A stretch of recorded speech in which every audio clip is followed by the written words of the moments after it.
You're listening to the Awakened Feminine podcast. I'm your host, Kaki Lee. Welcome. Each week, I'll be chatting with thought leaders from around the world as they share the love and wisdom they've picked up along the way in this journey called life. Whether it be their stories, lessons, tips, or expertise in the field, you'll be sure to get your weekly dose of inspiration and tools on how to lead a soul-aligned life. Let's go. Hello and welcome to the Awakened Feminine podcast live. Today I have the beautiful Brienne Hennessy with me. She is a voice activator guiding women to harness their most natural speaking voice with ease, presence, and power so that they can speak as their true selves. Welcome, Brienne. Lovely to be here. And I so appreciate this invitation. It's been a few months in the making, so I just honor that we're here today. I'm so excited for our conversation. So, Brienne, I would love to start off with asking you the question that I always ask my guests, and that is, what does the term the awakened feminine mean to you?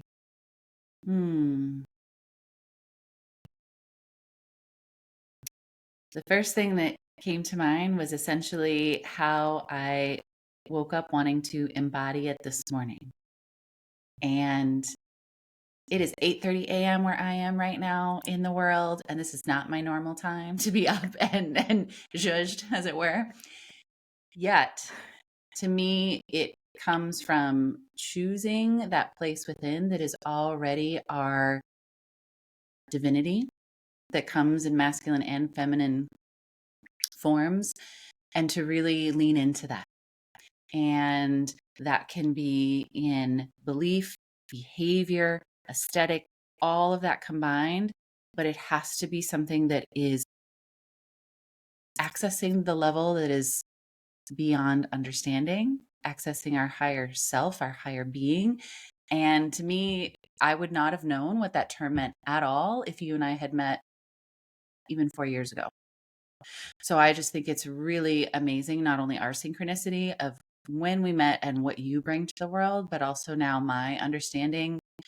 And I don't know that there's always words to describe it. We were just laughing about how I love to speak in GIFs or GIFs if you prefer. And sometimes that's all there is. There's the energy of it. There's the visual of it. There's the being. And to me, being in my feminine without having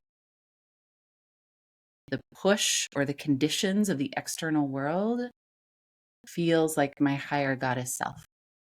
I love that answer. Thank you so much for sharing. And thank you for being here when it's not your usual time. Yeah. So I very much appreciate it. Starts my day off on a beautiful, beautiful foot. So that's great. Thank you so much.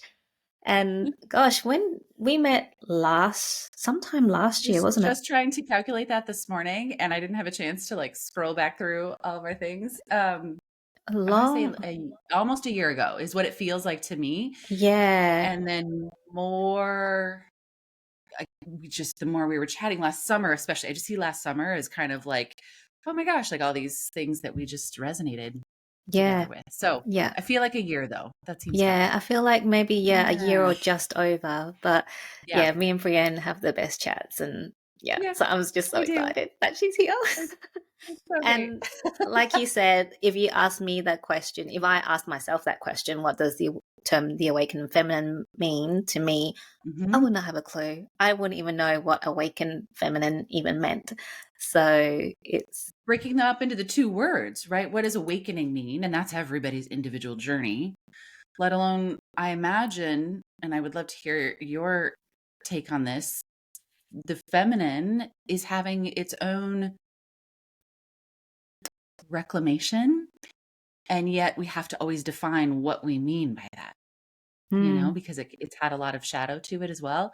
So yeah, exactly. The two words alone are juicy with what in the world, can it mean for someone, and what's possible with that. Exactly. And it's always evolving. It's always changing as we step more into our feminine power or learn more about the masculine. powers Mm-hmm. that we have Precisely. within us as well. So yeah, it's just Precisely. so interesting when like my guests give the answer and I'm just like, oh, that's so juicy. Yes, yes, yes. And I love it. Yeah. Yeah, it's always a little bit different, but it's still the same thread. So that's what I love That's what about I it. was wondering. Do you feel, because I imagine, if in those moments, it's always an evolution, like you said, and you just know it when you hear it, know it when you see it, even though so many people are waking up to their inner power, to what that means to have their masculine and feminine side. And I just want, for myself, and I'll be curious to hear you, Kaki, I do not mean gender or sex differences. We are talking energetic components that is in the realm of source, universe, God, divine is how you'll often hear me refer to it. And now knowing how much I pushed, martyred myself, made things almost a little too independent, it's fascinating to see now what it means to allow, receive, be without it feeling less than, without it Mm. feeling like you're not enough or you're not worthy. And this isn't passive. This isn't just like go with the flow. That's gotten bastardized, if you will. I don't know if you will. No, not the intent, but you know that inner flow when you're in space of receiving in feminine mode, but also supported in divine masculine as well. Can I share like an image that came this morning when I was journaling?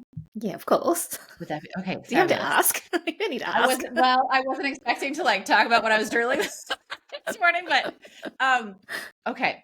So when I call it my divine dialogue, and divine and I dialogue, and it's me honing in, listening, and more and more learning to surrender and submit. Again, we're not talking like submission. We're talking like, here's the path. I have laid it out for you. Now you must follow because this is the flow, that is available to you. So I was kind of just journaling, writing, and I had this image, and it's come in different ways before, in this sense of having like, think of it like divine masculine, just space and almost hands. It wasn't fully in the shape of hands, kind of surround the sides and back of me, and almost like leading me through a crowd and guiding through. And at one point I felt my body go, and just lean back, leaning into that support without questioning it, without making it a story out of it. I just be like, okay, cool. So I need, going a little this way. And in that, then just moving, being, nurturing in the ways that came through. But it was this lovely, like, dance in a way. And just to physically feel that, when I used to shut it off or not even be aware that that was something to welcome in, has been a huge leap even in the last year. And I just find that so fantastic that we can tap into those energies. So again, there's not always words, but it is this sense of structure with the river flowing, the river Mm. banks and the flow within to whatever amplitude and intensity. And you have to trust because you can't see the end of the river. Mm. I love Yeah. that. And it makes so much sense to have that structure, because if there was no structure holding the water, then you'll just spill all over Yeah, been into, there, done that. yeah. So, So it's so important. absolutely. Yeah, I Absolutely. love that imagery. Thank you for sharing that. So, Brienne, I really want to get into how you got into the work that you do. Can you share a bit about Mhm. your story about, why, why you do what you do and how you decided to go down this path? Yeah, absolutely. My initial introduction to anything related to communication was actually in undergraduate school. I went to undergraduate school at the University of Victoria in British Columbia, Canada, and gorgeous place. Highly recommend everyone go. And at that time, it was a linguistics 101 class that I had as an elective.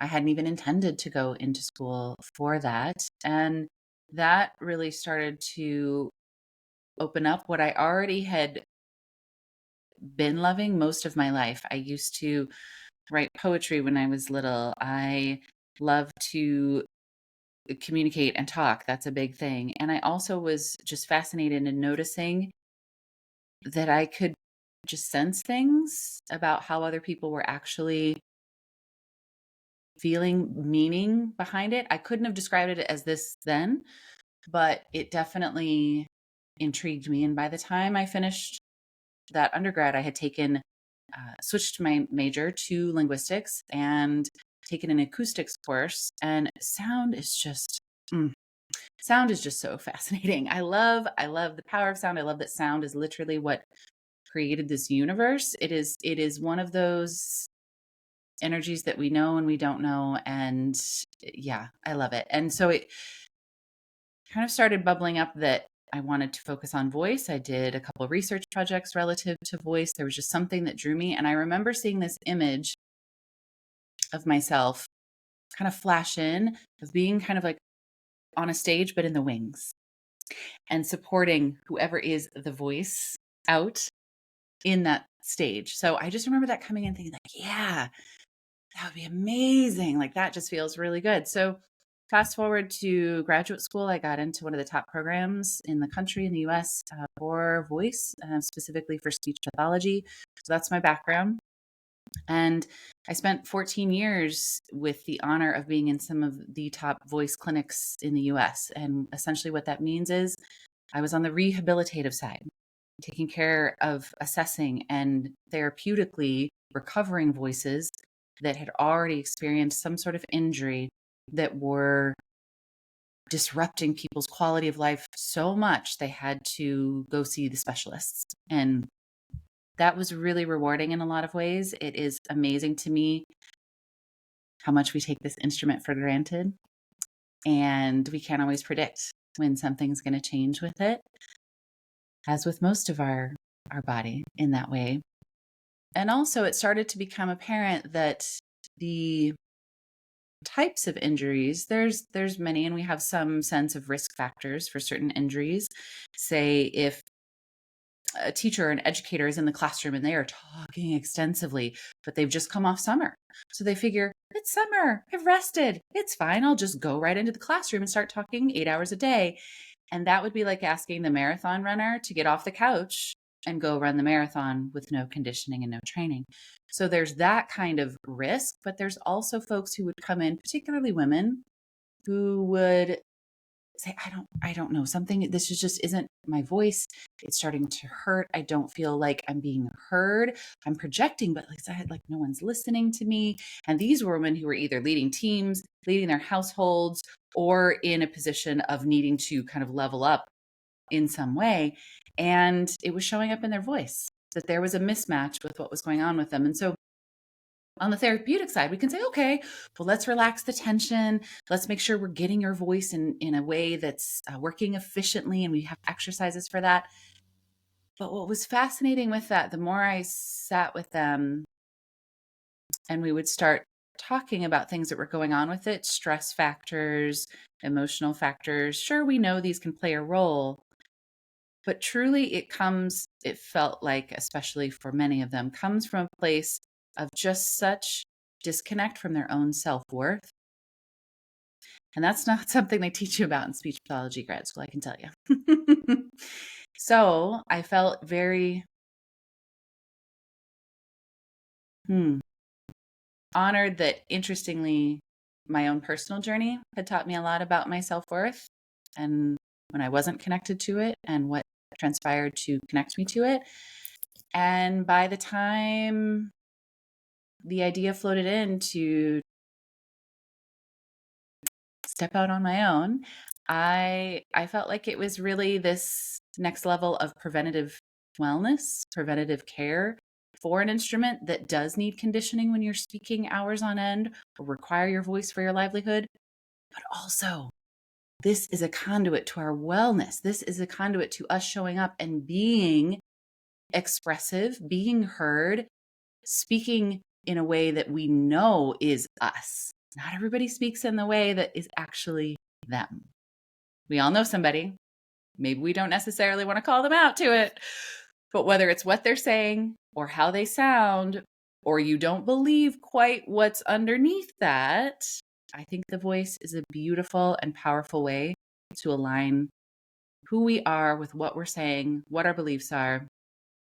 And so when I jumped into the realm of entrepreneur, business owner world, it opened up a whole new level of how we can be proactive in these things, how we can take care of ourselves in these unique ways and not take this instrument for granted. Yeah.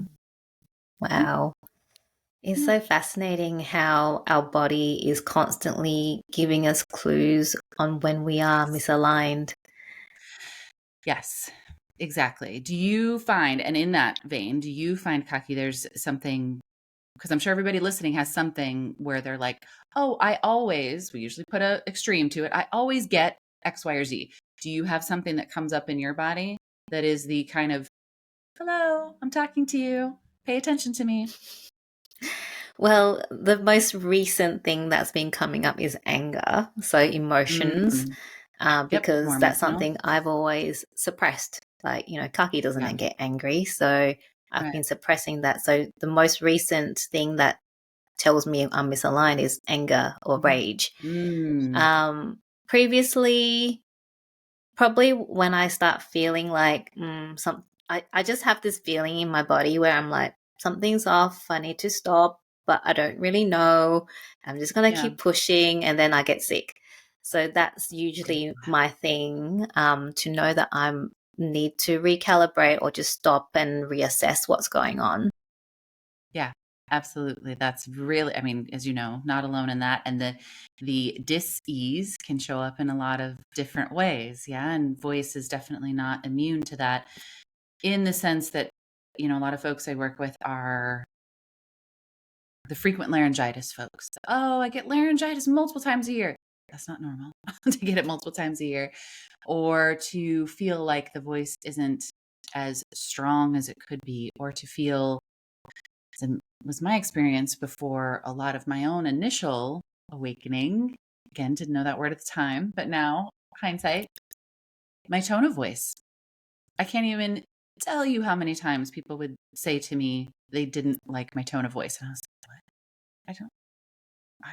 What's going on? Like, I'm just trying to be heard. And it was 100% me, like pushing to be heard, to express, to say what I thought was needing to be said, while also having some reactive streaks. Definitely some anger to alchemize in that. And so it can come across in a lot of different ways. And when that happens, that can be really disheartening because it's almost as if your own voice is betraying you, but you don't know why.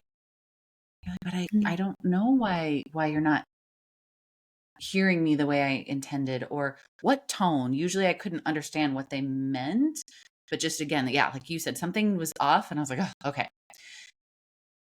So it's fascinating the way our body does speak to us. And for those of you listening, it doesn't mean that, I mean, Kaki and I both just shared embodiment was not a word I used. I didn't know that you could really tune in more deeply to these things and the wisdom that our bodies hold. So I just want to encourage those of you who aren't even sure yet what that might mean. Know that it's there when you first become aware of that something feels off. And that's where I think with voice, it's a really concrete way for folks to tap into that. Sometimes even more initially than like the emotional piece, because they're not maybe ready to go to that level of like, what's the emotion underlying this? But they know that something physically is not as reliable, not as stable, not as clear as they want it to be. I have a client right now and she wants her voice to be more assertive, express herself more. And so, yes, there is a lot of the emotional undercurrent that we're addressing with that. But more importantly, when she starts to express herself, interestingly, her voice wavers at first. Her voice is unstable. Why is that? Mm. Because there's been years and situation after situation of it operating from this slightly misaligned place. So we can't discount that sense of, yeah, you're cruising along. You may be getting your message across in some way, but if it doesn't feel like you are in the zone, being heard, having that exchange in a way that lights you up and feels like you love what you said and what you believe no matter what, something is going to be slightly amiss. Mm. How can people find out? Like, because obviously, like, Mm, I wouldn't know if my right. voice is misaligned or not to my being. Yep. How can someone start kind of finding out whether that is the case for them? Yeah, great question. So first, most commonly, it's the physical symptoms. It's the physical signs. So we're talking things like hoarseness more often, a raspiness that doesn't go away, especially after an illness where maybe you've already pushed yourself. The rest of the symptoms kind of fade away. You seem better, but you're like, I don't know. I'm just not getting back to it. Throat clearing constantly, doing that more. Looking into stamina or duration, noticing like, wow, I just did that 20-minute live and I am already feeling fatigued. It kind of hurt. I don't feel, I'm going to go rest my voice. So anything physical where you don't feel like your voice performance is anywhere near what it used to be, or other people start commenting. What's going on today, Kaki? Is everything okay? I hear, something's going on. It would have to be maybe a little more extreme because not everybody has the tuned in, space to hear that. Or there's in those cases of tone of voice, trying to assert yourself or being, more commanding, as it were. These instances of, especially again in women, purposely trying to put on a voice that doesn't match who you are. So, for example, if, again, particular women are leading their team and they have somewhere along the way picked up this idea that to sound more commanding, more authoritative, they're going to lower their pitch because lower pitch means that you have my attention and I have your attention and we are going to listen because I am talking very powerfully. Mm. Maybe the listener may not necessarily notice it, except, oh, that's interesting. Brienne's voice sounds a little different today, but it's nothing, off-putting. Internally, that person is putting themselves, think of it, in a different part of their natural speaking range, from away from their natural speaking range, to the point that it's almost like trying to run every day without ever taking a rest to just walk, or without ever allowing yourself to explore outside kind of the box that you put yourself in. So those are some tangible and more intangible things. So folks will come and say to me, I don't understand why people aren't hearing me. My voice has gotten a little lower over the years. Now, hormones and changes, or at least for women's bodies, can affect that. So we always look at that component.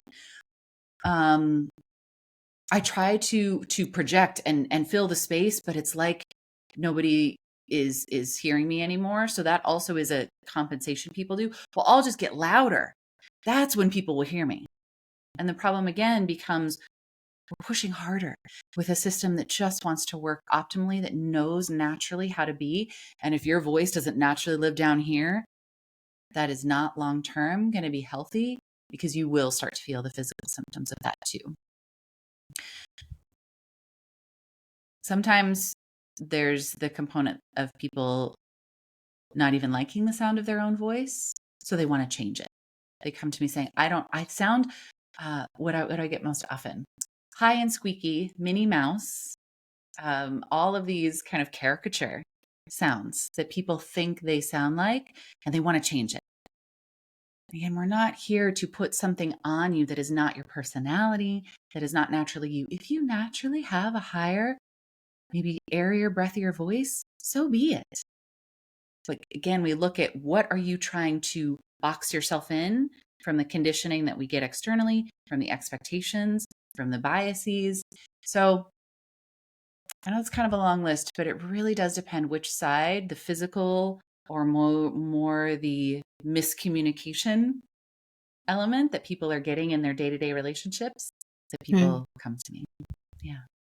It's so fascinating. Like, look, I've lost my voice now. I know, right? I need to clear my throat. But it's so fascinating just how we do put on different voices when we speak. Yes. I do find that when I'm doing my podcast, my voice is a little bit different to when I don't know if you notice when I speak to you normally, it's a little bit different to when I'm doing my podcast. I don't know why. It just kind of happens. Like, it's not even that I force it a certain way. It just kind of You happens. aren't actually. That's right. It can happen. We all have, I believe, choices with our voice, and we all code switch.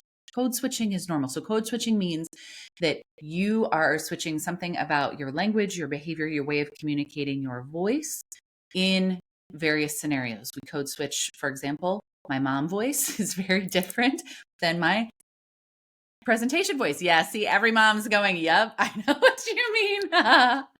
To the point. Okay, this was wild. To the point that, again, because that's how we just switch out subconsciously. This was like 3 years ago, 2 or 3 years ago. I had finished recording a podcast as a guest, and I was listening back and all this, and my daughter comes in and she goes, "Who is that?" And I was like, "That's me." She's like, "No, it's not." I was like, "Yeah, it is." So clearly, I mean, they're different voice. And so it's just this thing we naturally do. Now, this is speaking as a cis white woman. We can talk about the fact that a lot of, especially in the US, a lot of minority LGBTQ populations have to code switch for safety reasons, have to code switch because their job expects it, and there's these biases. So code switching and choosing different voices are all part of us. We have to, though, become aware, like that, Kaki, if you were going through your now that you're doing more interviews, you're going through these podcasts, and let's say 5, 6 in, you're like, I don't know, it wasn't feeling as good. You would know. You would be able to say, okay, what is it? Am I putting on something that I don't mean to, and delve into that? You have that awareness, though. Not everybody does yet, and that's okay. But because you said the exact thing, it just feels natural. I just flow into it. That's beautiful. That's the place to be.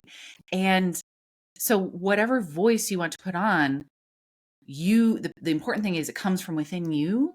You are choosing it. Sometimes I'll have my clients, once they tap into their natural sound, they go, "Oh my gosh, that sounds like me again." And we name it. They can name it whatever they want. And so it becomes this, again, choice. And then you get to go throughout your day and be in that space. When I see people get limited is, again, when they're either putting something on that they think others want to hear, or how they're supposed to sound, really robotic and monotone, or down here, like in this voice, because this has zero dynamic or intensity variation. But people hear that and absorb things, right? There's dialects, there's trends, there's vocal quirks. Okay, but do you know how to get back to you? And from there, choose how you want to show up with it in each scenario. I'm loving this conversation. It's like, what? I'm learning so much. Thank you. Because obviously when we chat, we're not talking about your work. So I was True. like, oh yeah. this is so fascinating. Yeah, exactly. Yeah. Yeah, that's really interesting when you say that. Because yeah, I do notice my voice changes when I go into the podcast, but Mm.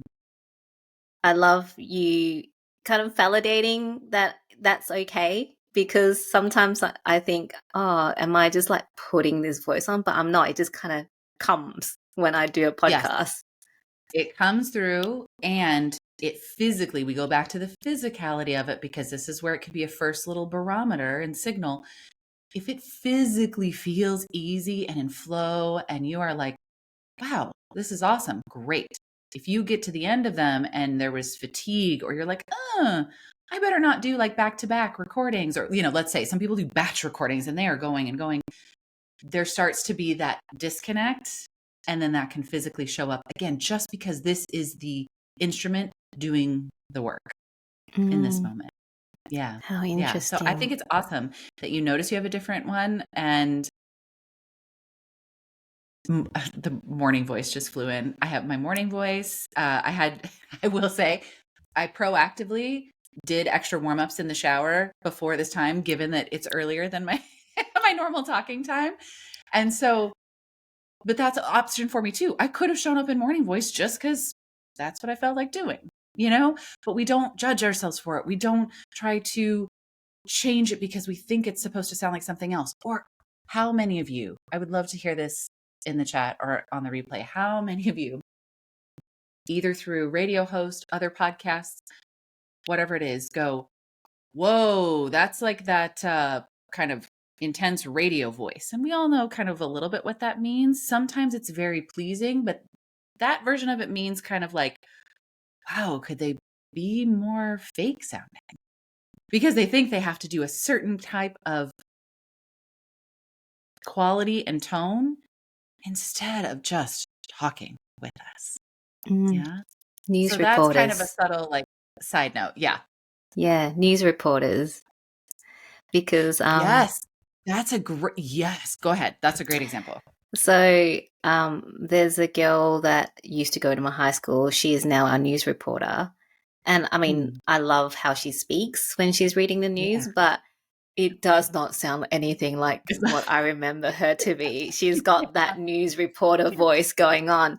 And I forgot to ask, because my brother is like good friends with her cousin. I forgot to ask him, like, during like normal conversation, whether she still has the news reporter voice when she's like at parties and just hanging out, or whether it's just when she's reading the news. Camera turns on. Yeah, exactly. Yeah. Again, that may feel really good to her. That may be like, I have put on and been in this role that I know that is part of me. What I find most often, though, because I get they have to do a certain cadence, they have to make sure that it is clear in the sense of pacing and enunciation. It's dipped a little bit further for, again, women in particular, when they get a little bit down here. So they put their voice kind of in the back of their throat. You hear it more in the States. We have something called NPR, National Public Radio, and there's quite a few women correspondents who are about here. Mm. So it's like they remember how we talked about they kind of think maybe a little lower will carry more. People think that lower projects. That's also a myth. So lower pitched isn't necessarily going to project more. But what's interesting is, could they still harness that, again, command presence as a news reporter, as this, giver of information? Yes. And it doesn't have to be at the sacrifice of, again, rhythm, intonation, enunciation, making sure that it fits kind of that style. Yeah. So I think it's fascinating to me when they all kind of start to sound the same. And I think y'all's voices are not naturally all there, I promise you. So then what? Are we conditioning ourselves to that? Is it the implicit bias that we expect women, again, to try to sound like men because that's been our historical model of what authority is or who we should listen to? No, I call BS on that. Like, there needs to be a place for our voices to radiate and resonate. And we have to explore and play with that. I talk about play so much in our work because vocal play is the thing that will help you open up to be like, oh, well, this feels good today. I'm going to hang out here. Great. Go with it. Yeah. Yeah. That's like a whole soapbox I could get on. Yeah. And I mean, I love really feminine voices. Like your voice is so beautiful. I can listen to it all day. It's like Thank that. you. It's just this like sing song, like melodic type voice that, you can just listen to all day. So I always find it fascinating when people do try and sound lower or more authoritative than they necessarily are usually. Um, this question popped in. So you were talking about self-worth before and your voice. So you talked about like, when we're misaligned, your voice can sound different and it's like finding you and like you can, code switch and all those things. And how does the self-worth piece come into play? I'll share a little bit about my story in kind of illustrating that. When it occurred to me that that tone of voice, being chastised for my tone of voice or being misunderstood because of my tone of voice, was such a frequent component of my communication. It also was about the time that this was now 2013, that I was going through a separation with my husband at the time, which very quickly led to an unexpected divorce. Our daughter was 2, so I was completely shattered because that is not the life that I had foreseen for myself, let alone her. And in that depth of numbness, depression, anxiety, where you don't feel anything, I would wish that on no one. When you get to that point of feeling nothing, there was a powerful shift. I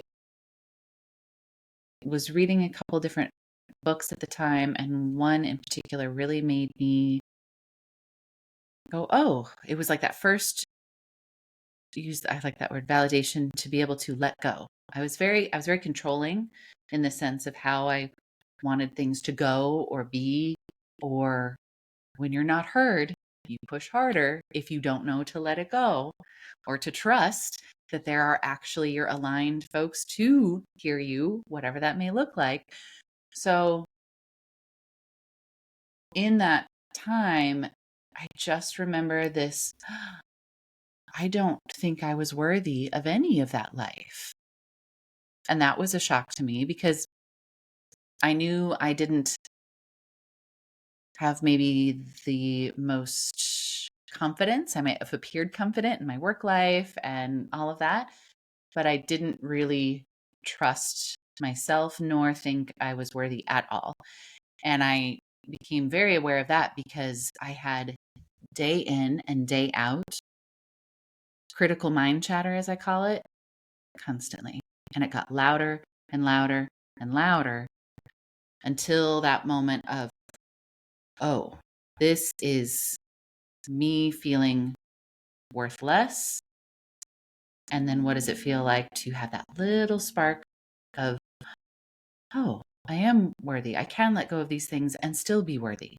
I can be heard for myself first and foremost, and then be able to kind of expand from there. This is all, again, very hindsight cocky. It's literally one of these things, 10 years in the making, of still trying to understand how to relay that initial transformation. It wasn't even until these last few years that I heard the term dark night of the soul, and I didn't know what that meant until I heard it, and I was like, oh, well, I can tell you when that happened to me. Like, great. Okay, that's what that was. So it felt like this shift to self-worth. So that was 10 years, 11 years ago. Time. Who knows?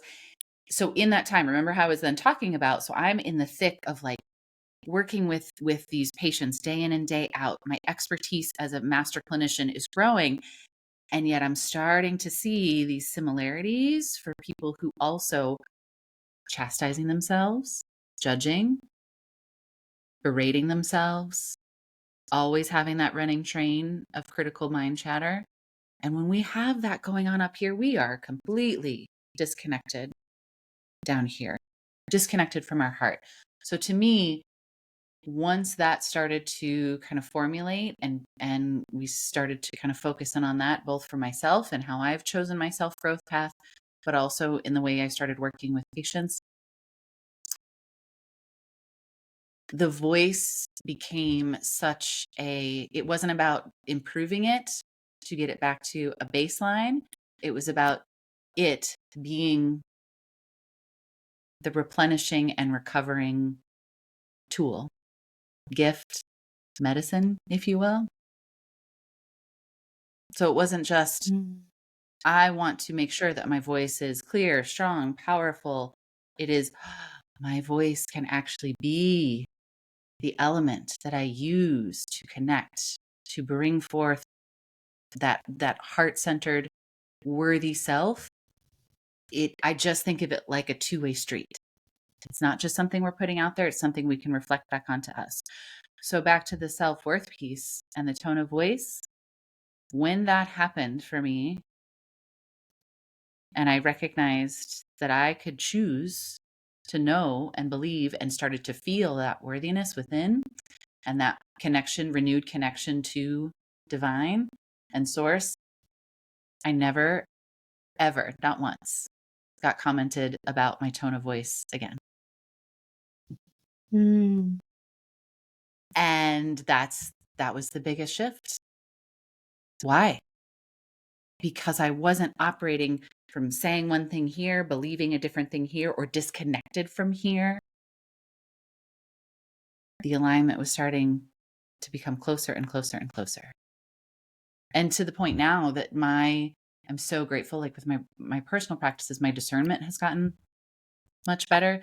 But if there's something that I have either said and didn't want to or mean to or want to say and I'm not, I feel it immediately. It's just like immediate. So that's amazing. That took practice. And that is something that I hold my clients space for, but anticipate, expect, eagerly await that moment where they go, oh yeah, I felt that was off. So I'm gonna adjust for themselves because they want it to feel true to them, not for what I'm listening for, not for what somebody else wants to hear. So again, it's difficult to always put into words, yet self-worth to me is the core of all of how we show up. If you don't feel worthy of something, you're not going to pursue it. You're not going to speak it out. You're not going to believe you can be it. It's just the core of all of it. So if our worth is inherent to each and every one of us, the instrument that we use and the sound waves coming out of my mouth right now need to reflect that.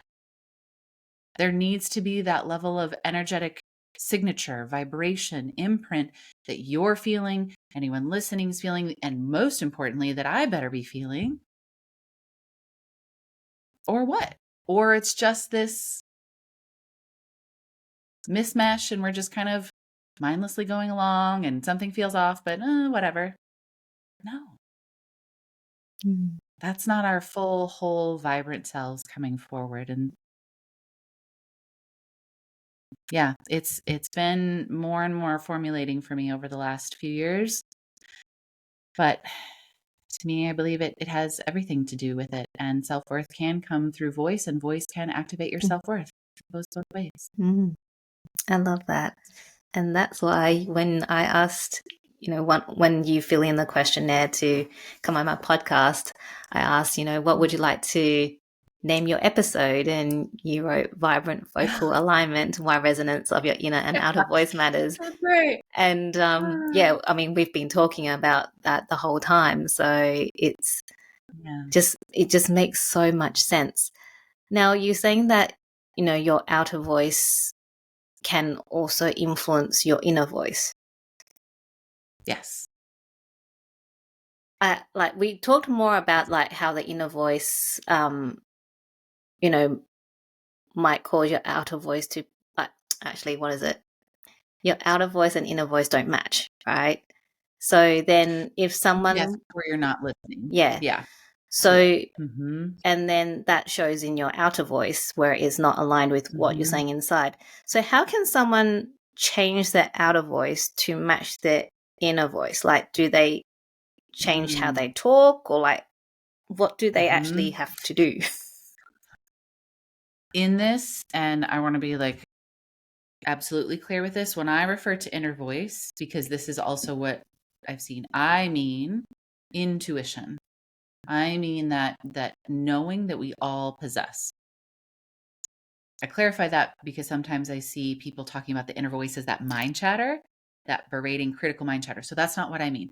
Some people have termed it that for themselves. Okay. But just to be clear, my inner voice for me is intuition.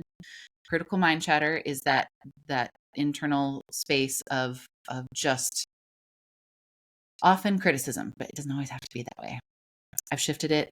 Other people have shifted it. It's totally possible not to just have this barrage of voices in that space. So, to your question, in intuitive practice, I start it really simply with making sure that people know what their yes is and their no is. The yes and no that you get intuitively is going to be different for everyone. I don't believe that it's just a gut feeling. We hear that a lot. Just trust your gut. Cool. Mine wasn't just my gut. So what now? Or, it's instinct. Instinct's more like that biologic, fight or flight, like something's awry kind of thing. Important signal. But intuition is this deeper, usually kind of always gentler, usually kind of quieter voice that is within you. And in my belief system, that comes from divine, from God, from source, that is bigger than our realm of understanding. So when we're talking about getting clear on the yes and no, sometimes that is practices that I can take people through to notice that in their bodies. But often it can start with the voice practices. And we go back to that idea of ease. If, for example, I'm having someone do just what seems like a simple humming exercise, and they're kind of playing around, they're like, oh, yeah, okay. And I keep honing them into what does that feel like? Do you notice any sensations? Is it pressurized or is it kind of flowing up and out? That starts to build their awareness more internally, not trying to judge what it sounds like. And so as they start getting more and more comfortable with it flowing and feeling easy, then it's almost like you can take yourself into kind of the observer. And as you're voicing, you can start noticing within anything that might start to feel also pressurized, constricted, restricted. If that's the case, can you use that sound that you've established to start to dissipate those pressures, to start to open up those spaces? Yes. And then as the next level, when you're in that mode, let's say again, this is just one example. You're in that mode, you can start going through any messages that might drop in and checking if those are ego, mind chatter, or if they're actually your intuition. And how will you know? Because you've again established, when does it feel like it's an ease and flow and compassionate? And when does it feel crunchy, judgy, murky? Not that the voice has to be on for this all the time, but I find it is so incredible because people will just, the relief that they feel, they're just, oh yeah, that feels better. Because if they choose to go with, let's say, a belief like, I'm not worthy, once they realize like, ooh, I'm not worthy, and they start to say that, even in my own voice, I can feel it starting to crunch up. I don't know if you all can hear this, but it's literally starting to crunch. Yeah. That's going to change the quality. Therefore, you'll change how you're voicing, the mechanics of it, then we're back to, oh, weird, I'm getting tired. My voice is sounding a little bit raspy today. I feel like something's stuck in my throat. I get that a lot. People are like, it stops here. Yeah. Because you're literally putting a lid on that connection, heart space all the way up. Yeah. So that's kind of the way I would describe it and I appreciate you asking me that question. That's kind of one of the first times I've had the chance to put it into more concrete terms that way. So thank you. And maybe those of you listening and anyone is just like, I still don't get it. It's okay. You're here. You're curious about it, and curiosity and open-mindedness, playfulness with this. Oh, it'll take you so far. That will open up so much in this work, whether it's now, tomorrow, next year, whenever that intuitive nudge comes in. I love that. And this question dropped in whilst you were talking about all that amazingness that you do. Is like, I'm so fascinated now. I'm like, what? Okay, so you are a speech pathologist and you were obviously very scientific, I would say, to be a healthcare professional, just like me with a pharmacist. Yeah. So when did you start bringing the intuitive piece into your work? Because I would assume that at the beginning you probably didn't use that. I feel called out right now. No, I'm just kidding. I love it. Nope. Sure didn't. Not in the way that, again, I recognized fully as my intuition in the clinic space. Patients would often say to me, I really love your energy. Cool. Thank you. Like, that's beautiful. Okay. I thought that was more like personality. Like, I didn't quite understand that at that time. I feel like I can just tell you anything. Awesome. That's beautiful. Okay. This is us just holding space, being seen, not hierarchical, which a lot of healthcare is, depending on the provider that you get. We are co-creating. Okay. But that still wasn't necessarily like intuitive. But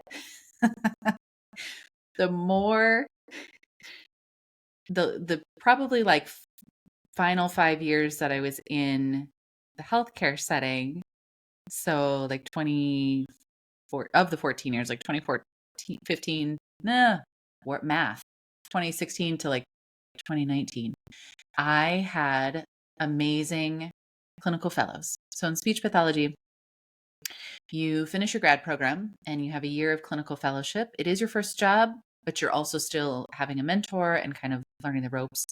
And in this case, the clinical fellows could learn all things voice. We also did upper airway disorders. And it was then when I would just be in the flow of a session and the fellows, my dear sweet fellows, would ask amazing questions. And I'd be like, how did I do that? Like, how would I describe that? And so, yes, I could bring in the voice science and the research we have for the techniques and the exercises and the different assessments. And all of that is awesome. Like that the voice science world is only about 30 or 40 years old. It's such a new science relative to a lot of other organs that we study. But there were some little like interrelational moments that it was beyond do what I do, because they couldn't, that didn't feel right. That goes back to misalignment. If they tried to do exactly how I was interacting with the patient, I remember one of my dear clinical fellows, he would call them love notes, because I'd be back like writing all my feedback for them. But to that exact point, Kaki, it's not always describable until I started doing the reflections of what is it that is kind of igniting this knowing, this This is the next thing we're going to do. This is the next thing I'm going to say. Sure, the experience mattered, but that was not always the thing, because that wasn't necessarily what the patients were commenting on, that they felt seen or enjoyed or appreciated. So then in about 2018, I started working with a mentor, and she really helped open up what it meant to be into my body, both embodied practices, but also tune in. And from there, it aligned with when I started the business, when I started noticing this is what I want to talk more about. And to be perfectly frank, and I knew this coming in today because I thought, what a great space to do this. This is probably one of the most open times that I've ever been about it in 4 years. We all have our shadows, and hiding is one of my shadows, because it can feel, you want to be seen, but it feels like too much. So to your question, it's evolved as my personal practice has evolved with the intuitive piece, and then seeing that is something that not enough folks either know how to access, or it is talked about on all these internet streets, but nobody's talking about how. How? You could say to someone all day, you're knowing, that gut feeling or whatever, again, kind of boxed terms we want to use. It's like when people used to say, they would come in and say, oh, so I guess I just need to relax when I speak. Do you know what relaxed feels like?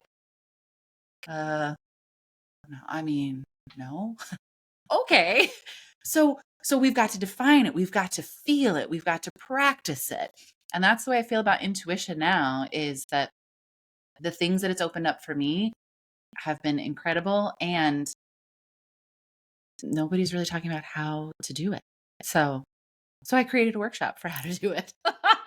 Because it's one modality, right? And you know this, Kaki, and this is what I love about our chats. I mean, each of us have our own modalities and gifts, and we go back to that alignment. When you align with someone and that is your path for that season, run with it, because you're honoring yourself. You're not betraying yourself. You're not putting yourself on hold.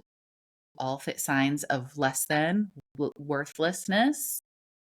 And when you trust your intuition, I don't care if it's just choosing what creamer flavor you're going to have in the morning, or a big decision, of saying yes or no to a job offer, that every single moment of trust and intuitive guidance is what you're here to do and be and bring forth.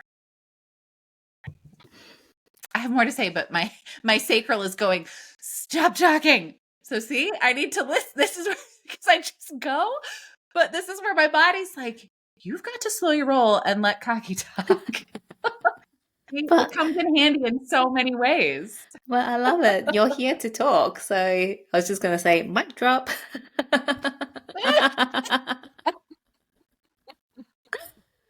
Yeah. Oh, gosh. I mean, I can talk to you all day, but I'm looking at the time.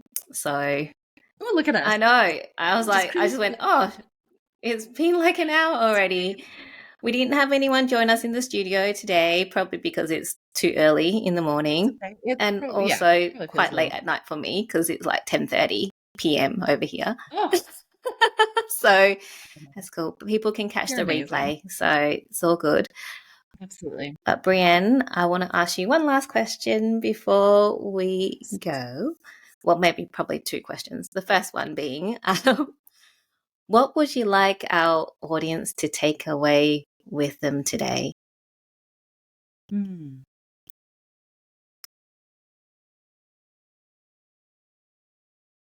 That their voice is beautiful no matter what.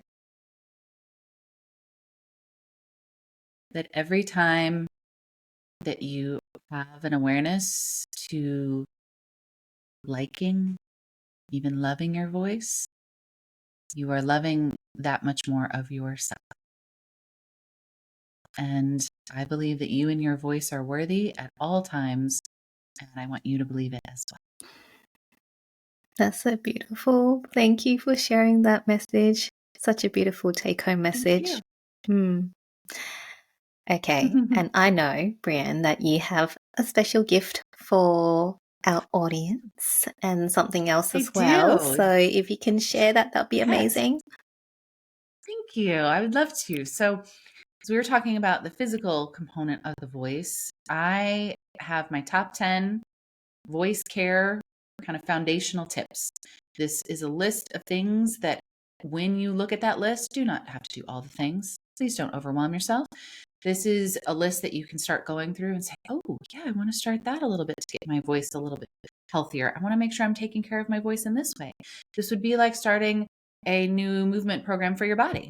Just little bits that you want to start playing with. Some of you may look at the list and go, oh, I drink plenty of water already. Cool. That's awesome. But my mouth still gets dry in the morning. Great. Then you probably want to look at like the steaming and the humidification piece. So look at it from the lens of where you are and where you want to be. But I'm just eager to have more folks understand just simple ways that you can keep your voice functioning through all the seasons. Allergies, colds, stressful visits with in-laws, who knows, whatever the case may be. Lots of reasons Children. that people are like hollering room to room, trying to get their attention for the 100th time. Yeah, could be. So I hope y'all enjoy that. And that will invite you into my email community where I talk about lots more things relative to voice and reflections on that. And relative to the intuition side and intuitive voice, I have a workshop coming up April 26th, 9 a.m. Central Time in the US, and virtual, obviously. And that is open to 10 folks. And we are going to talk about just that. How can you start to ignite that intuitive knowing? Again, you may be curious. You may have felt a connection to your intuition and maybe it's kind of faded. You are wanting to know what it feels like to be more in your body. And that one I'm really excited about because it gives you that moment of well-being and self-care, and it's an intimate space to be heard. Amazing. I'll have all the links in the show notes so people can get their list and also to have a look at your workshop. And Brienne. Oh, can I say one more thing, Miss Cox? Oh, yes. I know. I just remembered because I was so excited this came in last night. So that's why I want to make sure. So I also, when you see the links, there's going to be a code, and I'm going to send that to you, Kaki, specific to your audience and the listeners of this episode for $5 off the workshop. So normally it's only $44, but y'all get $5 off for being here, being part of Kaki's wonderful audience, and it's unique to y'all. So I'll send that to you so you can pop that in. Awesome. Thank you so much. Yay. And if thank you. Thank you all for listening. And if people want to find out more about your amazing work, where do you hang out, or where's the best place to find you? Yeah, Facebook is great at Your Vocal Vitality. Also LinkedIn at Brienne Hennessy. And occasionally on Instagram, that's kind of shifted to more of my personal intuitive divine messages. And so that's at Your Vocal Vitality. And anywhere else that you see me around the online block, say hello. I'd love to hear your voice. Yay. Thank you so much for this beautiful conversation, Brienne. I love you so much. I appreciate you. And I know. Yeah, I'm just so great. Yeah, I can't wait to, share this even wider. And yeah, I have Jessie, our dear sister, on in 8 hours. So I'll be on here again live in 8 hours. So you go rest, get some good sleep. Yep. But we'll just switch times. Yeah. You'll be in your early morning. Yes. Thank you. Thank you. This was delightful. And again, the space that you provide truly does ignite new levels of where people want to experience being heard. And that's really important. So I appreciate you. Thank you so much. Thank you. Yeah.